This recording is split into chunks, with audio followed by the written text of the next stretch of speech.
Vietnam is an intriguing and harmonious blend of the ancient and the modern, symbols of war and suffering, neighbors to monuments of the new market economy. Stroll through Lenin Park, yes, that Lenin, in distinctly capitalist Hanoi for a retreat from the never-ending stream of traffic, and see for yourself what urban Vietnamese do for recreation, health, and relationship building.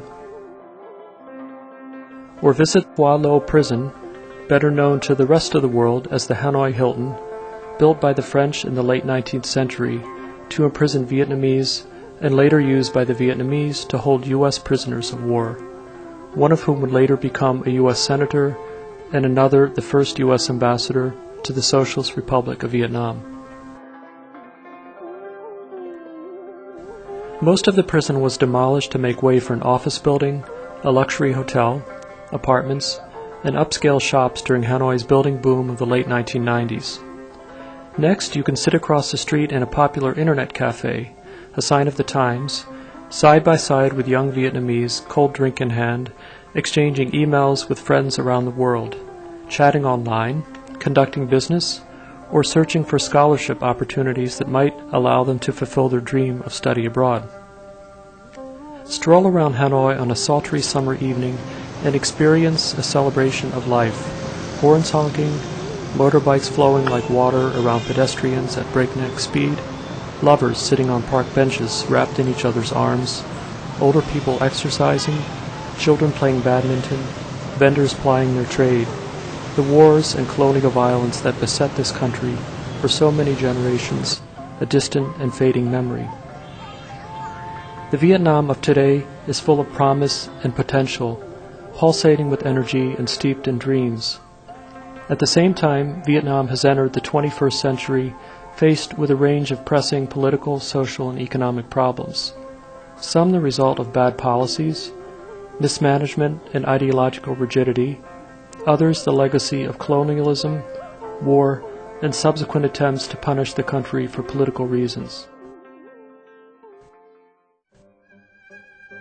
Your first walk across the street in any major city will be a test of your ability to keep your wits about you, to be aware of everyone and everything around you, and to reach the other side safely by walking in measured steps and at a steady pace, allowing, trusting, drivers to glide around you, in effect putting your health and possibly your life in their hands. Walking around, you soon discover that very few aspects of the physical environment are uniform and predictable, as in most wealthy countries. Beware of the holes, wires not adjusted to the height of the average Westerner, unexpected steps, and other idiosyncrasies that reflect uneven development and progress on both literal and figurative levels. For example, though Hanoi now has stoplights, human beings still lower the gate before an approaching train. The Hanoi and Ho Chi Minh City of today bear little resemblance to their former selves in the immediate post-war period. As recently as the early 1990s, both cities were described as sleepy towns. Those were the days when Vietnam was just beginning to reform its economy and open up to the rest of the world. It was before the presence of disposable income that enables people to purchase motorbikes, cars, cell phones, and fashionable clothes, or to go out for a night on the town. Before the appearance of foreigners from anywhere other than the Soviet Union and Eastern Europe. Before the advent of information technology that would link Vietnam to the global community. Hoan Kiem Lake, one of the jewels of Hanoi and its main tourist area, is now brimming with activity, foreigners and Vietnamese alike making their rounds, young people whispering sweet nothings into each other's ears after sunset, the steady drone of traffic, restaurants and shops in every direction, people sitting in a cafe overlooking the city, sipping lime juice and eating coconut ice cream. In the mid-1980s, it was a quieter, darker, almost serene place, with only the whir of bicycle tires, the muffled sounds of voices, and the occasional Russian. Just 11 years ago, shortly after the trade embargo was lifted, Coca-Cola, much to the dismay and anger of the Vietnamese, was erecting giant billboards across the street from the historic Opera House in Hanoi in a race to capture the nascent cola market.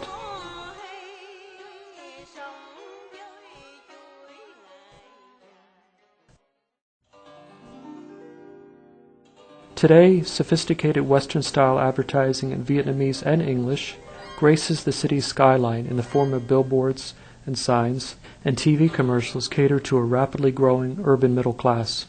The effect of seeing this advertising side by side with hand-painted posters and billboards exhorting people to have only 2 children, beware of the dangers of HIV/AIDS, and vote in an upcoming election can be surreal. Although the market reforms of the late 1980s have contributed to Vietnam's recovery and to a stratospheric economic growth rate, they have also led to a widening gap between rich and poor, and to a rural-urban migration, as in China, that the nation's cities simply cannot absorb. There are other less tangible changes that may reflect a shift in values, especially among the younger generation, from a collectivist to a more individualist orientation, the result of a market economy that emphasizes competition, image, and consumerism. Nevertheless, although money has increased in figurative value, a sense of community and the family remain important to Vietnamese of all ages and backgrounds. Gone are the old days when people pretended to be poor so that it would not appear that they were becoming capitalistic, a fear that resulted from years of centralized economic planning in the North. Poverty is a great equalizer, and there was a time when the Vietnamese were unified and in solidarity in terms of what they had, and during wartime in relation to the common enemy against which they fought. Personal initiative and risk-taking in pursuit of material gain were not valued commodities under the old system. The emphasis, for both historical and political reasons, was on safety in numbers and working together for the common good, which frequently involved prolonged resistance against a foreign invader and physical survival. For better and for worse, the consumer economy has arrived with a vengeance in Vietnam, particularly in the cities. In the Vietnam of today, especially among members of the urban elite, the trend is to show off one's financial well-being, be it by wearing designer clothes and expensive jewelry, or by driving a high-end motorbike or car. Competition is making inroads in a collectivist society, and inequality of income and wealth is on the rise. One's mode of transportation is a likely indicator of social class, from car to motorbike to bicycle to bus. While seemingly rigid to the outside observer, and like most political systems, riddled with inconsistencies and canyon-like gaps between rhetoric and reality, Vietnam has succeeded in maintaining stability and peace for all of its citizens, and creating a rising tide of prosperity for growing segments of its population, especially in urban areas.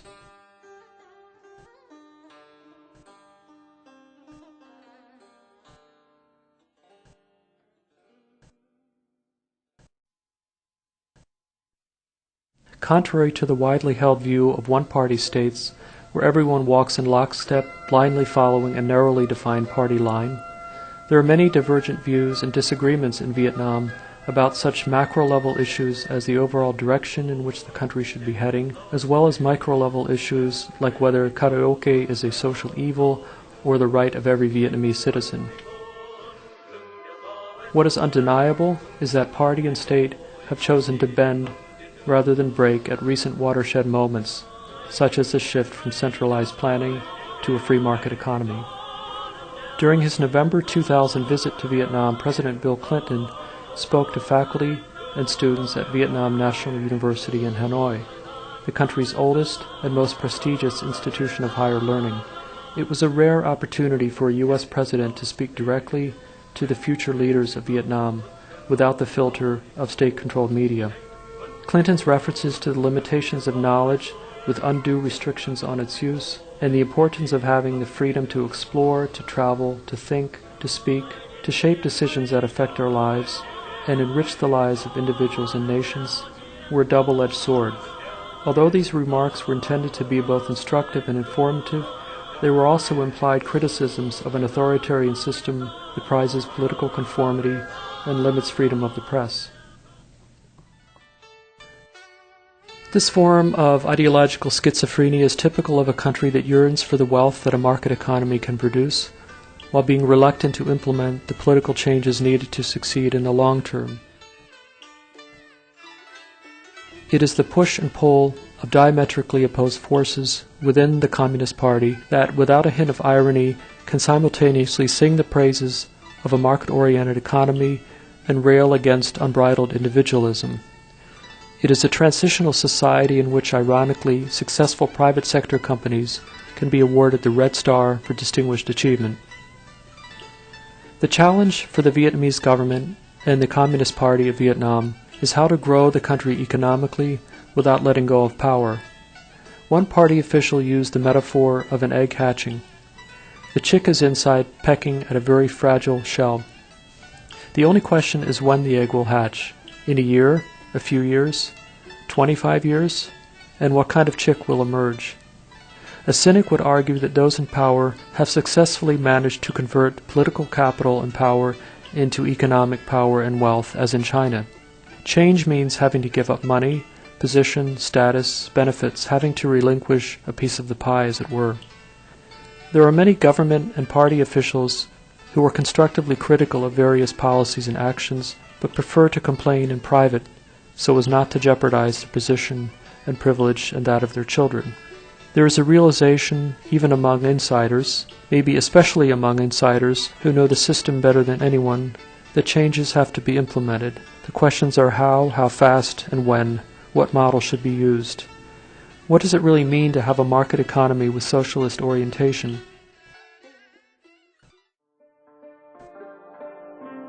Vietnam's slow but sure integration into the international community is evidence that it chooses not to identify with any one system, including U.S. and European forms of capitalism and democracy. What weighs heavily on the minds of Vietnam's leaders, policymakers, and others, including business people, is fear of the unknown, the pace of change, the possibility of instability, and the lingering paranoia of the war years. Robert Templer asserts that because of the economic reforms, economy and society have changed radically, creating small gatherings and associations, unfocused and diverse pockets of alternative power, and individual ideas that can only grow. An economy unshackled from the state has been the breeding ground of an incipient civil society. Although this may be overstating the case somewhat, there is an element of truth to it. The private sector, in whatever shape or form, is the future of Vietnam, but under the guidance of a highly centralized government and the Communist Party, regardless of what it ends up calling itself. The main point is that it keeps its eyes on the prize, the cherished and time-honored goals of stability and incremental change.